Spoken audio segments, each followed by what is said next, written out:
Is there ever a training session that you go into where it's like, I don't have any pain whatsoever, I feel amazing? Or are you always having to adjust things at this point? Because I think it's good for the listeners to hear how you navigate through that and still stick to your routine, because some people would just quit, right? So I'll be real honest, a lot of days, the way I feel when I walk in the gym, I think if most people felt the way I felt, they'd be like, F this, I'm leaving. I'm done. right. And so there's a lot of days, more days than not, where something doesn't feel great. I kind of joke, like when I, went to the doctor's office for something different, then I'm like, yeah, it's just it rotates around my body. It's like the right shoulder's feeling good. Now the left shoulder hurts. Like I'm having some tendinopathy issues with my left knee. It's like yesterday I was training legs. I go in there, and if something doesn't feel really good, I just adjust the workout. There's still, like a month or two ago, I went up to, like 470 on a box squat, and it felt fine. And then, like I was using my Legend squat machine yesterday, and it felt like crap. And I just kind of did some higher reps and banged them out. And what I do is I adjust the workout on the spot. I was like, Nice. all right, I'm going to go more for tempo. This is not a day I'm going to move a lot of weight. My knee feels like shit, and some other things might not be great. So I'm going to force as much blood in as possible, and I'm going to work as fast and hard as I can. I started supersetting stuff. Like I was going back and forth between leg press and hack squat. I did kind of something different at the end with hack squats, because it was a day where, based on my way my knee felt, I'm like, I know I'm not going to put a lot of weight on here. I put 100 pounds on each side plus bands. Like I don't know how much band tension was on there. Slow descent.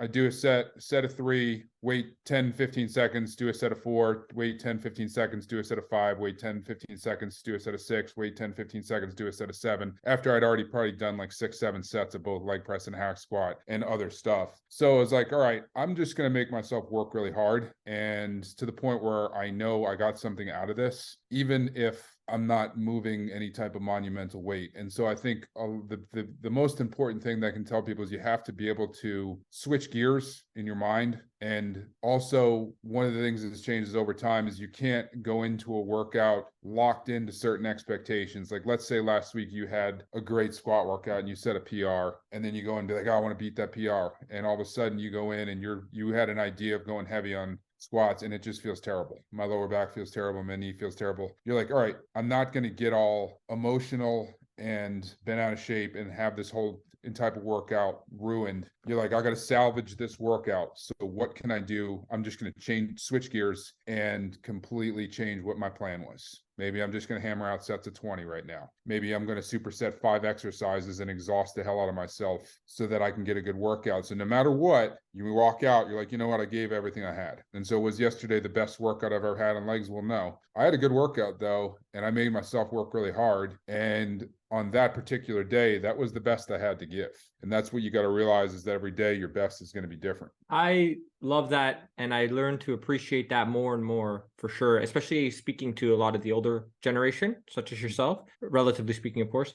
Yeah, because it's funny how you can walk into the gym and think you're going to have this incredible, like your body feels good. And then you start warming up, like you're saying, and you just don't have it for that specific routine that you had in mind. Mm-hmm. And people often forget the mental health benefits of why they're in the gym as well. It's not just about building the physique, but also it's a therapeutic thing too. So if you don't adjust, like you're saying, and just get emotionally bent out of shape, that's going to screw you up mentally, and then not and you didn't get the physical benefits. So it's now you basically self-sabotaged, right? The mental is probably one of the most important things as far as the benefit from working out. I mean, I've always thought of it as releasing the demons. When you go through a day, and life will throw all kinds of crap at you, whether it's work or whatever going on. And so the gym is supposed to be your opportunity to go in there and just expend all that energy, channel any negative energy into yourself, into that activity, so that when you leave, when you walk out of the gym, even if you walked in the worst mood, frustrated, angry, whatever, you leave and you're in peace. You're like, you know what, I'm good. You go in and your mind may be in a bad place, and you walk out and you're like, I'm all right. That's kind of what you want. And, as much as you're conditioning your body, I think a lot of people, unfortunately today, when the modern day of Instagram, they look too much at like the superficial effects of training, and they don't focus enough on what it's doing. You're tempering your mind and your body. You're making yourself resilient. Everything that you can put yourself through makes you physically and mentally stronger and harder and better to deal with everything else. People who condition their mind and body on a regular basis in any form, whether it's training in the gym, running, even things like ice baths, you're making yourself yourself resilient. And so that way, when life unexpectedly kicks the crap out of you, you're like, I can take it. I'm good. You got to make sure that if you're letting yourself get frustrated with things that happen in the gym and you don't have the ability to adapt and improvise and work around things, you're missing the boat.